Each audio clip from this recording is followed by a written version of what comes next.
This time we're going to be talking about Chapter 4, China's Classical Age to 221 BCE, or before Common Era. And just a disclaimer, guys, Chinese is not my first, second, or third language, so excuse me on the pronunciations. I'm going to do my best as we go through this. So if any of you are native Chinese speakers, feel free to come by my office and you can give me some tips on how to pronounce these correctly. So let's dive right into it. So let's talk about the geography of China first. So we're going to talk about the northern part of China, and then we're going to talk about the southern part of China and its impact. So the geography of northern China is very cold, flat, and dominated by the Yellow River. Northern China's arid climate and soil type provide an environment suitable for grain crops, including wheat and millet. The dominant soil it's very fine, wind-driven earth that is fertile and easy to work with, and it's easy to work with even simple tools using it. And that type of soil is called loess soil. And the color characteristic of the Yellow River, that is created by soil erosion. Unless diked, the Yellow River, it will easily flood. The Yangtze River dominates southern China's geography and provides transportation opportunities. So let's talk about southern China really quickly. Southern China's climate is warmer and wet, providing a lush environment. Deforestation, mostly by farmers clearing land for crops over centuries, it does make steady population growth possible, but it also causes ecological problems. And farmers have been able to harvest 2 rice crops a year in the Yangtze River Valley. Mountains, deserts, and grasslands create natural barriers between China and neighboring civilizations. Inner Asia, where livestock production was more productive than crops, became the region of China's traditional enemies. So just to give you an idea of the 2 rivers that we're talking about, here's the Yellow River in northern China, and then also the Yangtze River in southern China.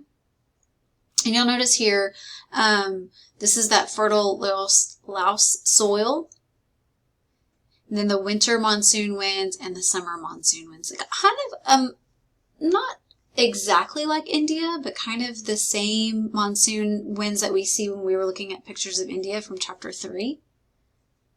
Then also, this map is really cool. Actually, it's not a map, it's a graph.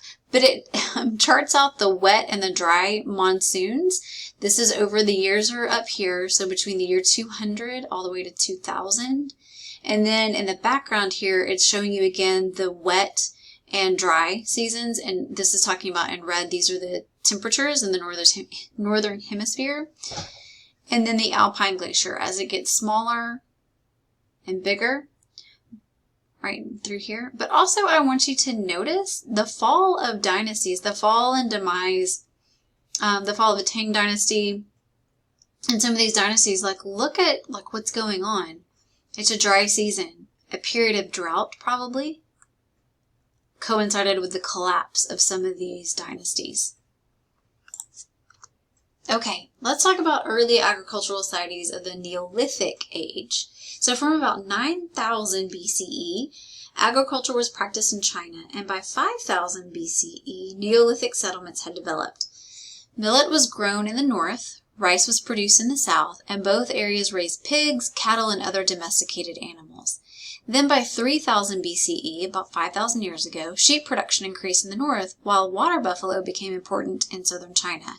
Some Neolithic cultures developed quality products of pottery, jade ornaments, and other items. Since Chinese Neolithic societies did not leave written records, material items provide their record of early social and cultural practices. Okay, now we're going to talk about one of the first civilizations of China, the Shang Dynasty. Shang kings ruled large settlements including Anyang, the capital and center location of the Shang king's rule. The Shang society included buildings that were constructed on rammed earth foundations. So they would ram the earth together, right, to create this really sturdy foundation. And artisans and farmers who surrounded the settlements produced necessary items and crops. Texts found in tombs suggest that the kings were chieftains who used soldiers for both military campaigns and also for hunting. The spoils of war became an important source of income for the Shang kings. Their weapons, which included the bronze-tipped spear and the use of chariots, provided a military advantage over less technologically advanced enemies. Shang King was also a high priest who offered sacrifices to royal ancestors and the High God. Since Shang palaces were built of perishable materials, only the underground tombs of royalty remain. Human sacrifices did occur during the Shang rule. Followers or servants who volunteered to follow their ruler to the grave were buried with their own ornaments or grave goods. The Shang society was based on status of nobility and family name that was transmitted through a patrilineal line, so through the father. Shang farmers were basically serfs who served the aristocrats. And here you can see that dynasty. Eventually we are going to talk about the Zhou dynasty, but the Shang dynasty. And then it will eventually grow. But here, this is one of my, I know this is so morbid, but this is one of my favorite pictures, just showing what would be buried with the king or the chieftain. And here you can see, I mean, these horses were buried alive, but with the chariots and the horses ready to escort the king into the afterlife. You can also see a human attendant with this chariot. And basically what happened is they just starved to death, and eventually they would lay down and die. But this is just like a very small glimpse into this massive tomb. So bronze metalworking, this is kind of interesting because it also does influence social organization, and the development of bronze influenced that organization of the Shang society. Shang craftsmen used mold casting and prefabrication of parts to design complex objects that were used more for rituals than for war. Wild animals were the subject of many Shang bronzes, which included the Taotie, a stylized animal face intended to repel evil forces. We're going to look at that in just a second to give you an example. But Shang bronze work spread into other regions, creating numerous varied bronze-creating cultures. These are different bronze vessels. You can see this bronze, like what we would consider a platter. But also, if you'll notice, this is like a bronze box. But look at the detail on it. The two eyes, I mean, this is to ward off evil spirits. That's an example of the Taotie that I was telling you guys about just a minute ago. Now we're going to move into the development of writing during this dynasty. And the divination texts, those were written on animal bones and later found in Shang burial tombs, reveal writing. It had developed into an important element of society. Chinese writings were presented in logographic script, where each word was represented by a symbol. So remember, we kind of looked at those when we were looking at Phoenician letters last time, but remember water would be like waves. So those waves represent a word or an idea. That's logographic. And while other cultures are going to switch to phonetic scripts, the Chinese retained that writing system, which made it difficult to master reading and writing, but it allowed China to develop a connection with its past.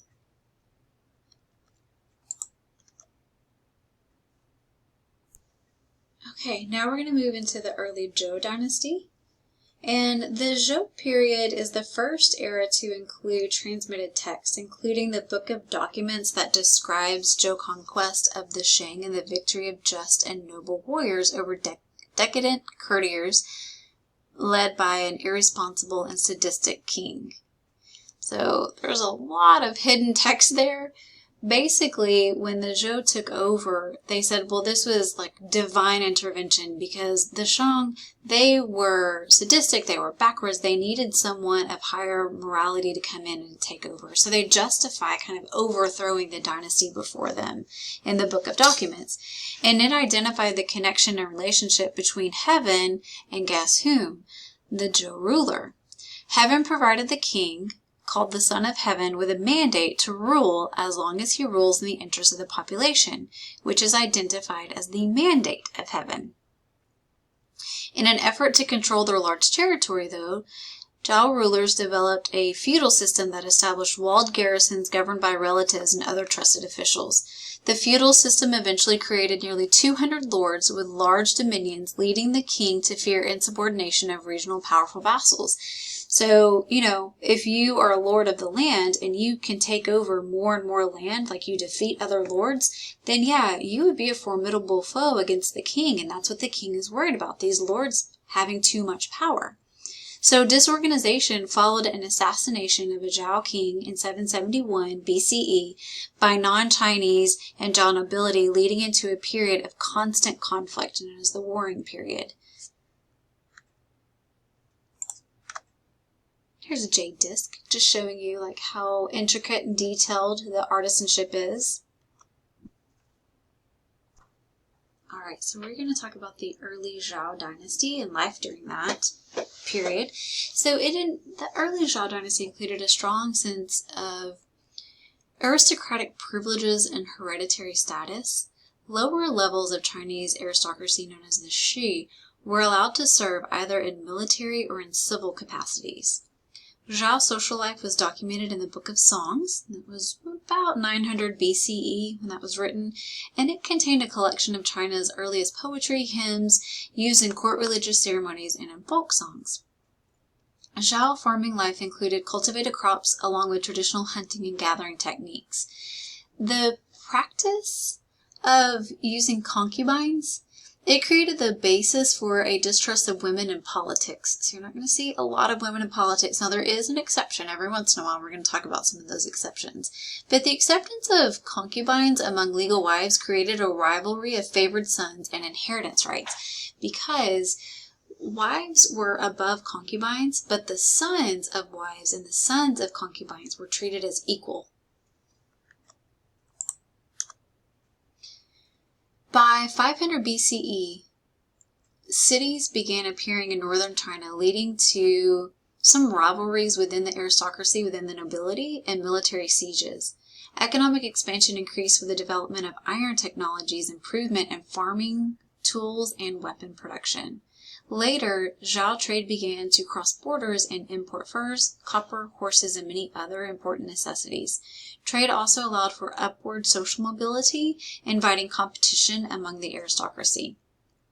So, the more you have to trade, the more money you can make, the further up in nobility you can get.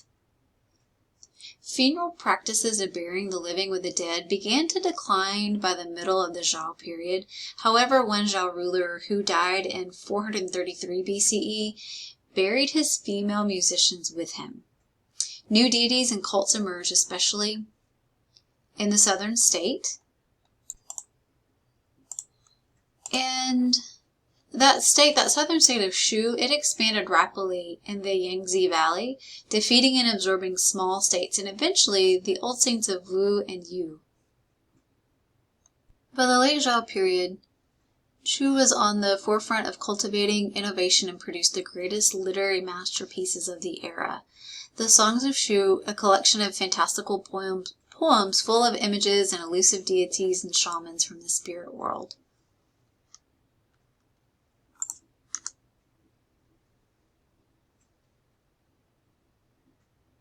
These are bells, in case you can't read it. But different bells that would be used for ceremonial purposes.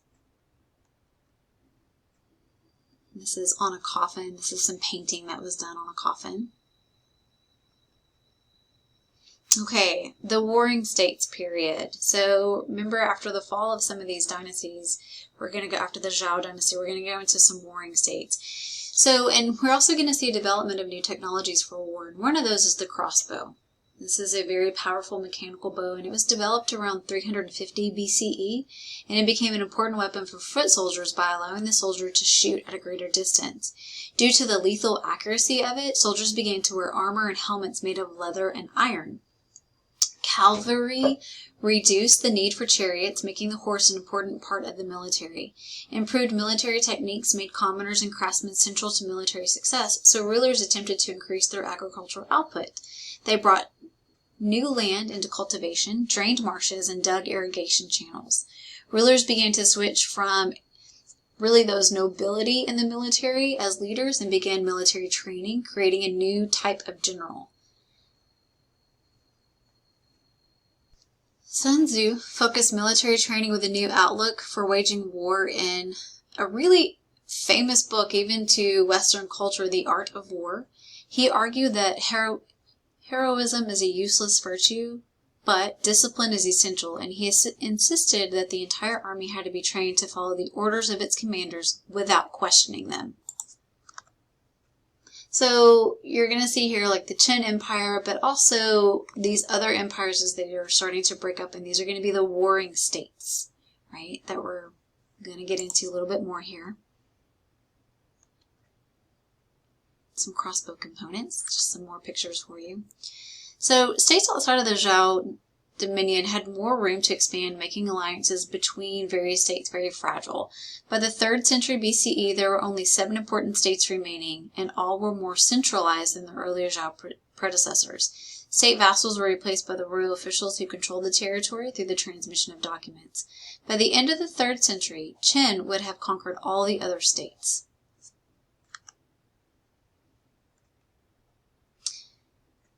Okay, we're going to switch over and talk about Confucius. So Confucius, and traditionally we have him between the years of 551 to 479 BCE. And he was considered to be one of the first men of ideas. And the ideas of Confucius, based more on ethics than a theoretical or metaphysical focus, were recorded by his disciples in the Analects. Confucius, he extolled this filial piety, which focused on a strong family structure as the basic unit for society. And according to him, the ultimate virtue was ren, or humanity. Confucius advocated for his followers to be morally superior men rather than petty men intent on personal gain. And the importance of class distinction became less important to society throughout Confucius's teachings. In the late Confucian tradition, studying texts came to be valued over speculation, meditation, and mystical identification with the deities. So this idea of filial piety, this is where you treat your ancestors with respect, which is very different than kind of what we're used to here. And I'm not saying that we don't treat our elders and our ancestors with respect in Western culture, but in Eastern culture, you don't send them to a nursing home, kind of out of sight, out of mind. That's not how you treat your family. Instead, you take care of them until the very end. They live in your household, and everything you do is important to the elders and to the oldest member of your family. And there's so much more to it, but just very briefly, that's all we're going to get into today. But we're going to talk about this filial piety as we move forward and how it's so centered to a lot of Eastern culture. And we just don't have that here in the West. So how did these ideas about Confucius spread? Well, following his death, his most influential followers, Mencius and Shunzi, they actively taught Confucian ideas by traveling around to these various states. Mencius argued that human nature is fundamentally good, while Shunzi later argued that people were selfish and could only be changed through education, putting moral interest before self-interest. Shunzi demonstrated a greater understanding of the difficulties a ruler faced by leading through ritual and virtue. Shunzi saw rituals as a way to improve societal order, shaping people's sense of duty and differentiation. The Confucian vision of ethics and service gained more followers following the Warring States period. But we do have a flip side to Confucianism, and that's Taoism. Those who disagreed with the Confucian virtue of making government work to the benefit of the people, they were identified as Taoist, and they believed striving to make things better only made things worse. They stressed a private life and the need to have rulers leave the people alone and to focus on the natural way. Early Taoist teachings were found in the books with the philosophy of mystical superiority of yielding over assertion and silence over words. And there's also this philosophy of people being better if they knew less. So don't study too much, don't talk too much, just sit quietly and just kind of let things happen. Taoism and its acceptance of feminine principles can be viewed as the rejection of Confucianism's basic masculine premises. Here's some inscribed bamboo slips. What's kind of cool is like these would last, right, longer than paper because they won't crumple and decay like as quickly as paper. So having these written knowledge or some written knowledge on bamboo sticks is very vital to preserving history. This is just a wine flask. It's very pretty though. So legalism. After numerous states had been conquered, remaining states concerned over their survival turned to political theorists supporting the need for strong laws and government. And the theorists supporting strong central powers through rigorous laws were called legalists. Kind of makes sense, right? The legal system supported the replacement of the aristocracy with social distinctions based on military ranks and the establishment of counties instead of fiefs. Legalism included heavy state control on aspects such as taxes, labor service obligations, travel permits, and the penal systems. Han Feizi, maybe about 280 to 233 BCE, was a proponent of legalism, and he warned rulers to be wary of where they place their trust. A ruler should keep his subordinates ignorant of his intentions and control them by manipulating competition among them. Legalism saw little value in debate or opinions or others, which led to weakness and disorder. A ruler should not allow others to undermine his laws by questioning them. In legalism, there were no laws above or independent of the wishes of the ruler. The cosmological concept of yin and yang was also explained in the Book of Changes and was based on the yin, the feminine dark side, and the yang, the masculine bright side. Yin and yang are complete complementary poles which include movement, accounting for the transition from day to night and summer to winter. The concept of yin and yang reflects the philosophy that unwanted things happen when the balance between the two is disturbed.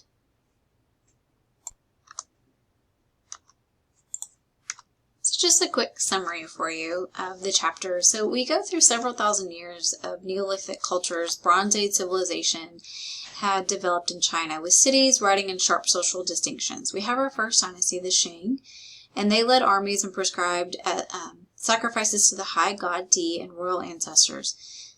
Then we have the Zhou dynasty, which overthrew the Shang, and they parceled out their territory to hereditary lords. The earliest Chinese books date to this period, and we have the Book of Documents, provides evidence of the belief in the mandate of heaven, which justified the Zhou ruler. There's also a video about this that I want you guys to watch too. And then once we have the kind of the ending of the Zhou dynasty, it's still there, but it begins to fall apart. We have the Warring States period. And we start to see the old domains have become independent states. As states destroyed each other, military technology made many advances, including the introduction of a cavalry, infantry armies, and the crossbow. This is also the golden age of Chinese philosophy, and we have Confucius and his followers, promoting the virtues of sincerity, loyalty, benevolence, filial piety, and duty. We also have, some of his disciples are spreading his ideas. But in reaction to Confucianism, we also have the Taoists and the legalists rejected those ideas. And we also have natural philosophers who are explaining the change of seasons and health and illness in terms of complementary forces, such as yin and yang. And we're going to talk more about Chinese culture as we dive into really this unit about China and trying to stick mostly to China. We are going to throw in Japan and Korea, a little bit about Cambodia and Vietnam, which I know are all three different places and different cultures, but they all kind of started with this Chinese culture, and except for Japan. And they do have all these connections with each other, especially their style of writing connects all of these different cultures together.